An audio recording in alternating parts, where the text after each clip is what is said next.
Bismillahirrahmanirrahim. Assalamualaikum warahmatullahi wabarakatuh. Apa khabar semua? Saya harap semua dalam keadaan sihat, sejahtera. InsyaAllah hari ini kita akan buat sedikit, iaitu kita akan buat revision tentang tajuk mukjizat. Tajuk mukjizat. Baik, boleh rujuk dalam buku teks kamu. Okey. Baik, kita akan lihat dulu daripada sudut pengertian mukjizat. Mukjizat ialah perkara di luar kebiasaan yang dilakukan oleh Allah melalui para rasul untuk membuktikan kebenaran kerasulan dan risalahnya. Luar kebiasaan, orang biasa tak buat. Untuk kita tak adalah, untuk Nabi sahaja. Nak buat apa? Untuk apa tu? Untuk membuktikan, untuk membenarkan tentang kerasulan. Kerasulan maknanya tanda-tanda kenabian dia, tanda-tanda kenabian dan juga apa yang dibawa oleh nabi-nabi. Baik, yang kedua, mukjizat tidak boleh dipelajari dan diajarkan kepada sesiapa. Kerana apa? Kerana ini dilakukan oleh Allah melalui para nabi. Kita tak boleh minta. Memang tak adalah sekarang, mustahil lah untuk awak jumpa sekarang. Tak ada lagi mukjizat. Yang ketiga, para rasul dikurniakan mukjizat mengikut keperluan dan keadaan semasa mereka. Kalau kamu masih ingat lagi dulu, saya pernah bercerita tentang kehebatan pada zaman masing-masing. Contohnya pada zaman Nabi Isa, masa tu cabaran dari segi bidang perubatan. Jadi Nabi Isa didatangkan dengan mukjizat yang luar biasa dari sudut kesihatan, dari sudut dia punya medicine lah. Dan juga kalau lihat pada zaman Nabi Musa, pada zaman itu sangat meluas penggunaan sihir. Jadi Nabi Musa telah diberikan mukjizat oleh Allah Subhanahu Wa Taala berupa bentuk macam sihir. Ingat kisah Nabi Musa menentang dengan ahli sihir yang diupah oleh Fir'aun, 10 ahli sihir yang terbaik pada zaman itu lawan dengan Nabi Musa. Baik, kita tengok pada seterusnya. Ini bukti tentang mukjizat. Wa in kuntum fi raibin mimma nazzalna ala 'abdina fa'tu bi suratin min mithlih wad'u syuhada'akum min dunillahi in kuntum shadiqin. Surah Al-Baqarah ayat 23. Maksudnya, dan kalau kamu ada menaruh syak ni maknanya wasangka, syak wasangka kan, kita was-was tentang apa yang kami turunkan Al-Quran kepada hamba kami iaitu Muhammad, maka cubalah buat dan datangkanlah satu surah yang sebanding dengan Al-Quran itu, dan panggillah orang-orang yang kamu percaya boleh menolong kamu selain dari Allah jika betul kamu orang-orang yang benar. Kat sini nampak tak? Allah cabar, cubalah buat dan datangkanlah orang-orang yang terbaik tu. Ingat dulu Ustaz pernah share tentang surah palsu kan, surah fil, macam surah lah, surah palsu yang cuba mencabar kebenaran Nabi Muhammad masa tu. Seterusnya kita akan tengok kepada ini saja. Al-Quran merupakan mukjizat Nabi Muhammad yang terbesar dan dapat dilihat oleh semua umatnya. Mukjizat Nabi Muhammad banyak kan, keluar air daripada selah jari dia 18 bulan kan, banyak lagi lah mukjizat Nabi Muhammad. Tapi yang terbesar ialah Al-Quranul Karim. Sebab apa? Sampai sekarang ni kita dapat tengok mukjizat. Ini salah satu bentuk yang mukjizat yang dapat kita tengok, kita dapat sentuh dan kita dapat baca. Mukjizat. Kalau kita tengok kepada kitab Injil contohnya, Taurat zaman sekarang dipanggil Old Testament. Old Testament tu Taurah lah, Torah dipanggil. Dan juga kalau Christian kan Bible kan, Injil, itulah Injil dipanggil Bible, New Testament. Semua tu kita katakan itu dah tak original lagi lah, telah diubah, dia telah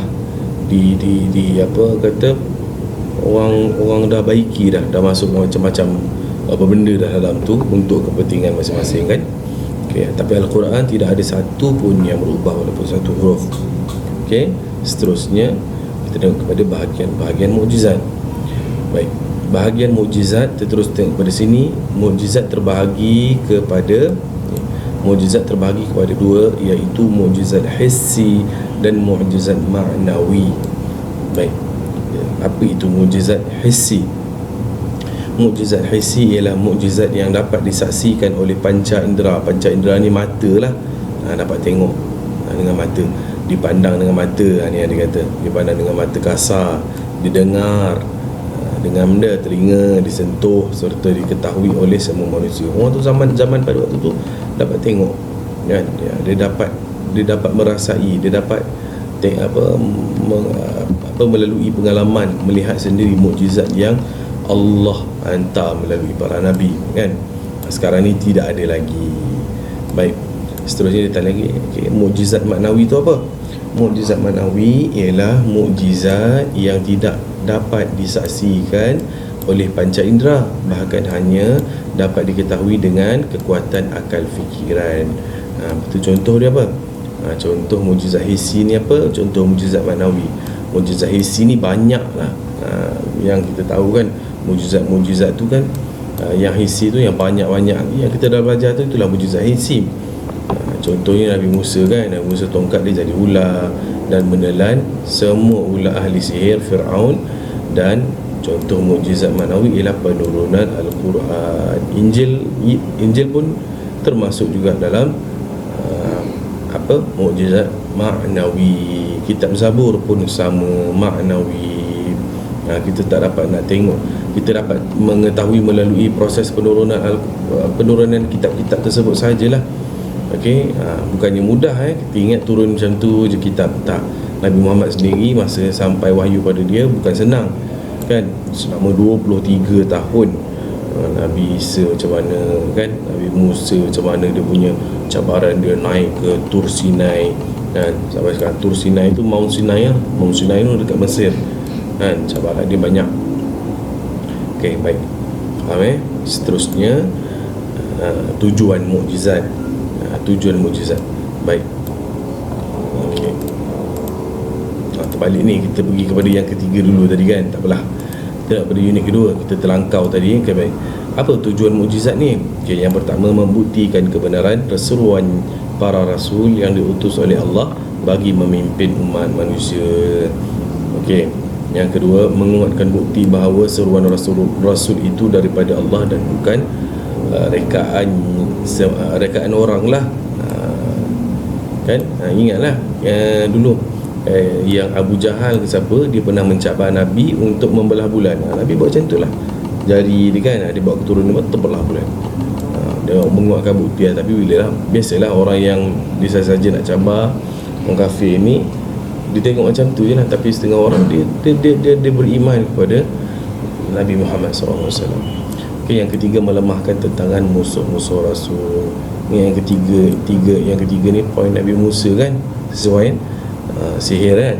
Sihir yang paling hebat pada zaman Fir'aun tu telah dikalahkan oleh Nabi Musa. Sedangkan Nabi Musa sendiri pun tak tahu tongkat dia boleh jadi ular masa tu, kan?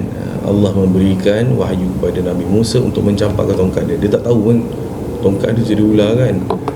Sedangkan ahli sihir sendiri pun tahu dia baling tali, tapi sebenarnya dia menyihir itu ialah mata orang-orang di sekeliling mereka yang nampak tadi itu berupa sebagai ular, kan? Nabi Musa dia baling tongkat dia bertukar betul menjadi ular. Sebab itulah ahli sihir yang lawan dengan Nabi Musa pada zaman tu semuanya beriman kepada Nabi Musa, dan akhirnya mereka semua syahid, mereka semua mati dibunuh oleh Fir'aun. Yang keempat, menunjukkan kekuasaan Allah. Tidak ada satu pun yang boleh menandingi kekuasaan Allah. Tengoklah sampai hari ni Al-Quran, tidak ada satu pun makhluk yang boleh mencabar Al-Quran. Sebab apa? Kalau kita fikir baik-baik, Al-Quran diturunkan pada zaman Arab Jahiliyah, pada orang Arab. Sebab orang Arab pada zaman tu terkenal dengan dia punya seni-seni bahasa dia. Bahasa Arab pada zaman tu memang terbaik. Sebab itulah diturunkan Al-Quran menjadi satu kitab yang tebal betul lah. Bila baca tidak ada satu pun ayat yang kita rasa macam sia-sia, kan? Sia-sia tidak ada. Tapi Allah cabar. Ada orang sahut cabaran, tapi tetap orang tak boleh nak terima. Kamu masih ingat lagi Ustaz ada bacalah sebelum ni kan, baca kat kelas kamu. Contoh yang ditulis oleh Musailamah Al-Kadzab. Musailamah Al-Kadzab ni orang yang mengaku jadi Nabi kan. Musailamah Al-Kadzab pernah baca lah surah tu depan Abu Bakar. Abu Bakar tergelak lah dengar. Okey, baik. Okey, itu sahaja untuk pada kali ini. InsyaAllah kita akan berjumpa lagi pada kelas Tauhid pada minggu hadapan. Kita akan sambung dengan contoh-contoh mukjizat yang kita seronok lah kita nak berbicara kan. Contoh-contoh mukjizat yang diturunkan oleh Allah melalui para rasulnya. Okey, baik. Sampai sini saja. Assalamualaikum warahmatullahi wabarakatuh.